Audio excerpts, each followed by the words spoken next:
So today I'm going to be replacing the axle and bearing that is in that side on this 2012 Honda Rancher 420. That is basically a brand new axle in there, but right after I changed it I went sideways into a tree and I bent it again, and it wasn't bad enough bent that it was making it wobbly or anything, but it's bent just enough that it destroyed the bearing over time. So I picked up a very gently used axle there, and I'm going to be replacing it. And I figured since this isn't the first time I've done this, I'm just going to go ahead and film it, let you guys see. Maybe you'll learn a thing or two. So first thing, of course, is take the wheels off and take off the hubs, take those big 30mm nuts, and then once I do that, I'm gonna loosen those big axle nuts with a big crescent wrench, because I don't own any wrenches that'll fit that. So we're gonna go ahead and do that now.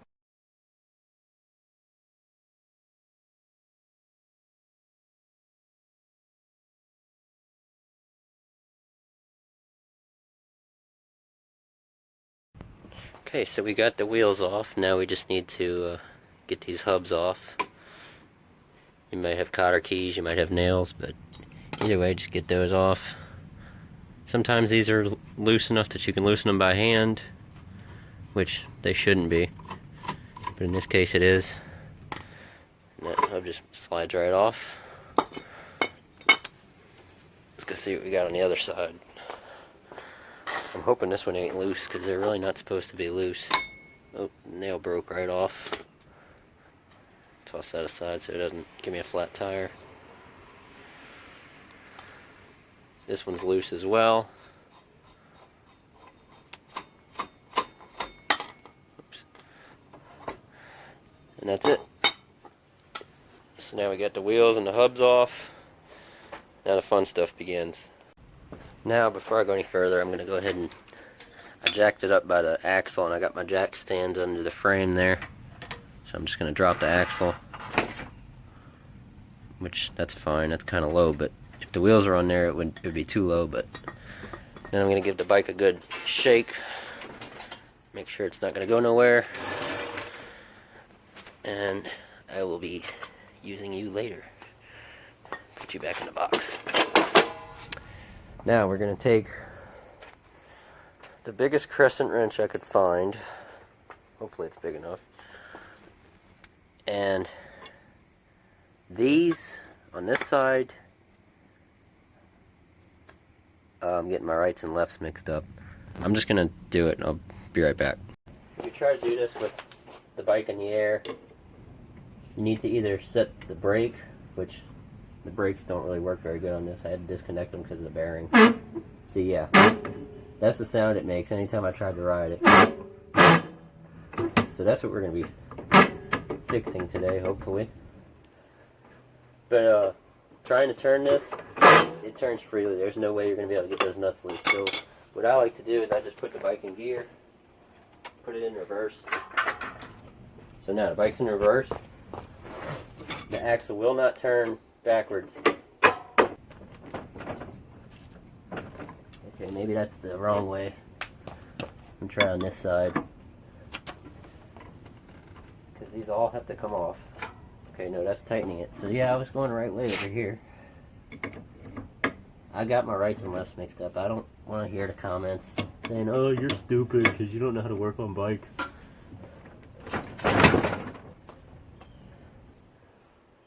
Damn, that's on there.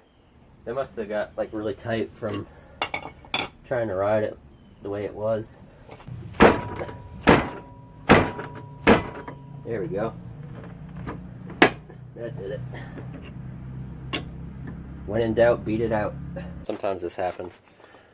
Sometimes they both will spin together until, there you go, eventually they get loose enough. You want to get both of these off on both sides. so I'm gonna get this one off and I'll be right back and we'll get that one off. So I got these off. For these, I'm gonna be pulling up, so I'm gonna be turning this way. You want to put the bike in first gear, so forward gear. So it was in reverse, so now I'm putting it in first. If I could just, okay, you know how these Hondas are, you gotta. But anyway, so I'm gonna do that and get that loose, and I'll be right back. Also, I wanted to mention the axle nuts on this side are only really responsible for holding the brake drum that's in here on. And these ones are responsible for holding the whole axle on. So there's a bearing in here, and when you tighten that, it tightens it against this bearing. And this bearing in here is the one that's doing all the work of not letting the axle, you know, get pulled out on either side. So when you loosen these, the axle is going to come out that way. So you got to get all this apart, which after I loosen up these axle nuts, I'm going to go ahead and start taking all this apart. You got to get that brake drum. You got to get that whole brake assembly off of there before you can push the axle that way, which I will show you. I just thought I should show you the sound this is making.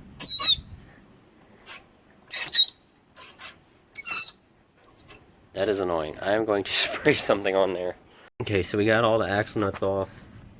Let's slide that off. Dang, I had grease in there. I had that all shiny. Wow, it's amazing how fast these things get corroded. Anyway, so now, in theory, the axle should just come out, right? Wrong. You need to, first you need to, like I said, you gotta take all this apart.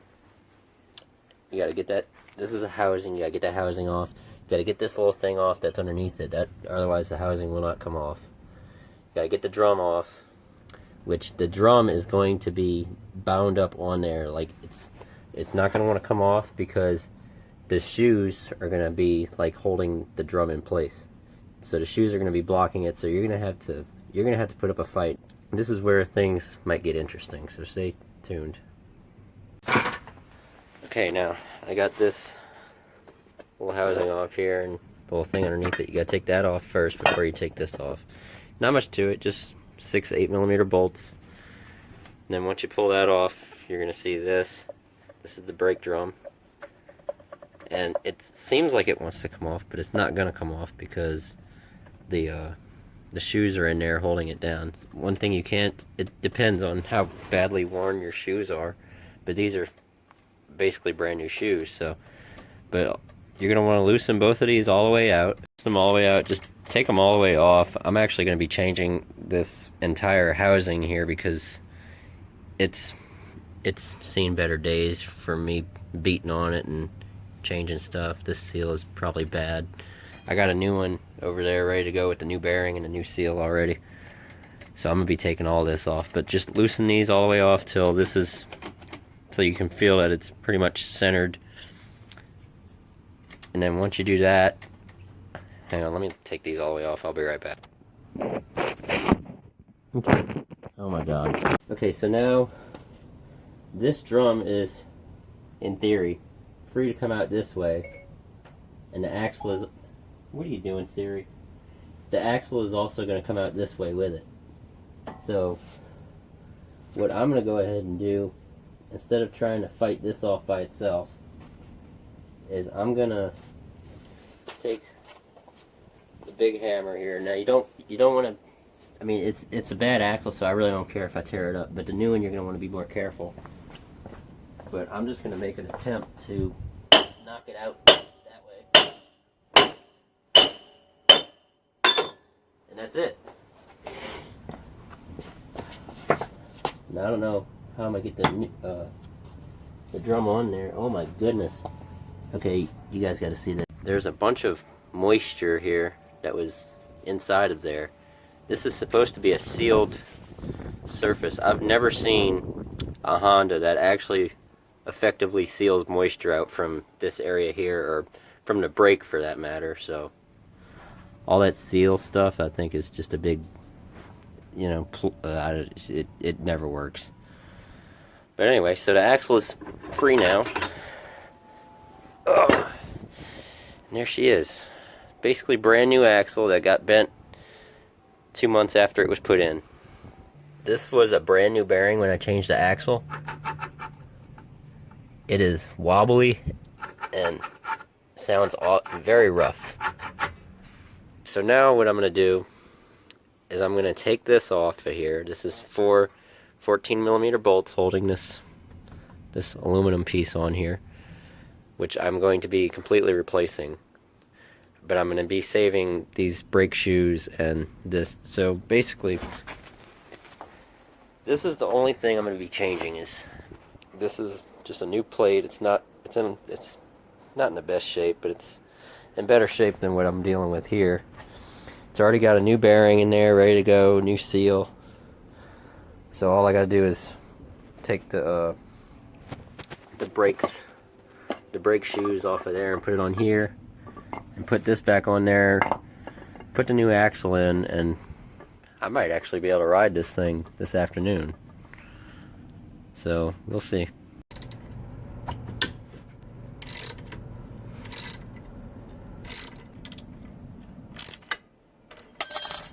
Okay, I can't do that one.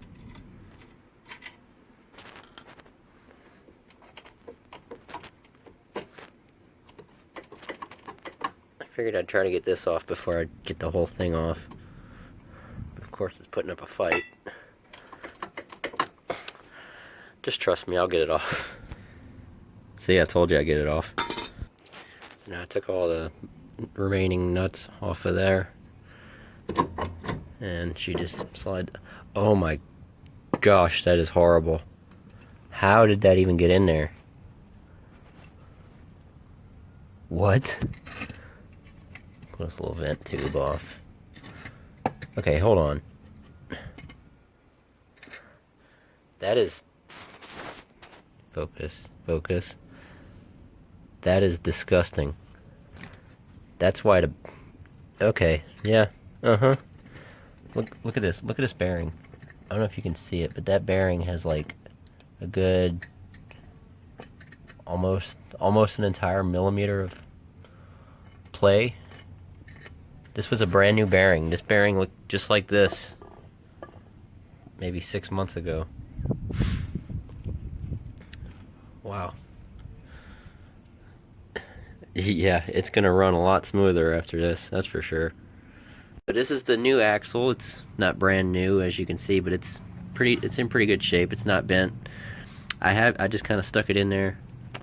I got the new this is the new housing. I got the brake shoes on there, old corroded brake shoes that probably aren't gonna last me very long. This housing is not cracked. It's got a good seal on it, so maybe it'll seal. The vent tube was broke off of it, so I just rigged up this little, like just some fuel line I had laying around. I'm probably just going to slip it onto the vent tube there. I don't know how well that's going to work, but okay, well, I slipped the housing on there and I kind of wiggled it. Yeah, I'm going to try and change those bearings out, but first I'm going to finish doing this. So, let's see how much of a fight it is to put this brake drum on with the drums all the way in. Should be easy, right? Let's see. Alright. Here we go.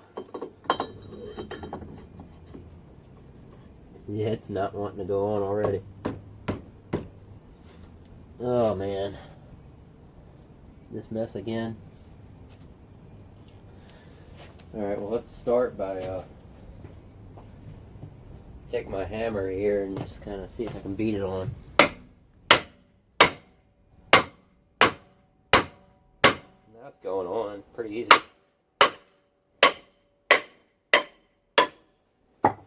That wasn't so bad. I mean, I think it was hard the last time I did it because those brake shoes were brand new the last time I did it, and so they had a lot more material on them.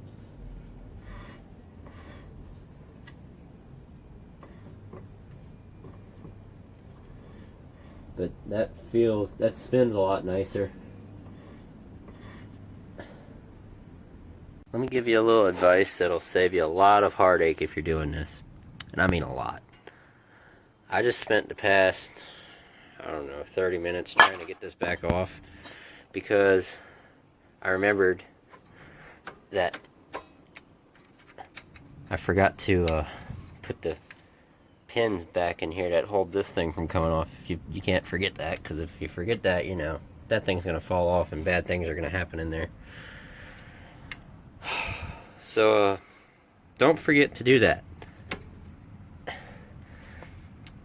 And so now I'm going to put those pins back on there, put the drum back on, recalibrate the brakes, and try this again. Got the pins on there.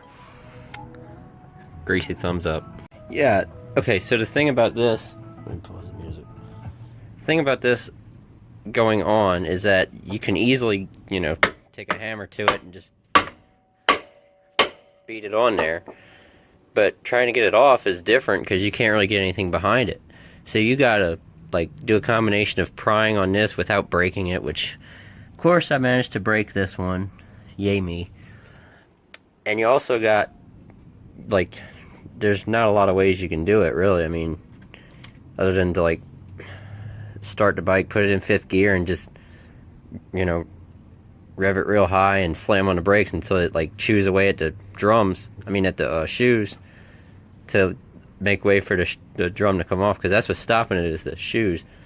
I could have shown it to you while I had it off, but there's like a little clip, like, ring that goes around here. I guess it's to stop it from squealing whenever you, or, like, you know, vibrations. That makes it next to impossible for this to come off without, you know, destroying the brake shoes. Now, if you got brake shoes that are worn all the way down, it's probably not gonna be as hard. But, you know, it's just one of the things about these friggin' drum brakes on these Hondas that makes them annoying. They don't work good. And when you need to work on them, they're a real pain in the butt to work on. So, I mean, that's what you get. You either get independent rear suspension that has a lot of parts wearing out on that, axles, bearings, stuff like that, or you get a solid axle, which is tough, but it's a bumpy ride, and the drum brakes are rough. I mean, the drum brakes are not reliable. They pain in the butt to work on. Just, I don't know, there's trade-offs to everything, I guess. But yeah, just don't forget those shoe clips. Okay, fast forward a few days, and it's actually now night. Yesterday was New Year's, so, and I had to work, so I didn't really have time to film. But that night I was working on it, I was running out of daylight, and I wanted to get it put together because I just wanted to ride it, and it definitely rides a lot better now. I still might want to see if I can, like, take this end apart again and see if I can, like, seal that a little bit better, because there's not much in there. And I think the reason that the bearing on that side got so badly corroded is because, yeah, I do believe that it was leaking on that from that cracked housing, which I changed, as pretty sure I showed you that. But, like, I think it was also, there was probably water coming in from here, because there's really nothing, like, I mean, yeah, you'd think it would be a good seal, but you'd be surprised how easily how easily, you know, it can leak into there and not want to come back out, and that's what causes the corrosion, because it is a good seal, but it's not good enough that water under pressure, like, if you're in water that's like this high, that's some pressure on that, and that forces it in, and there's no way for it to get out, so it stays in there and it corrodes things. So I might take that apart again and see if I can seal that up a little bit better, maybe even replace the seals. I know it's not getting in the differential, because the differential has good clean oil in it, it's not milky or nothing. So I don't know. But that's the end of this video. In the next video, I will be changing the bearings and the swing arms. If you want to see more like me doing repair jobs, comment down below and let me know, because I really don't have much of a motive to do this kind of stuff. Nobody. I mean, I know some of y'all actually enjoy seeing me work on stuff, but I mean, I don't know. I just don't know if I don't feel like it's worth it, but I'm doing it anyway just because I don't have anything else to do.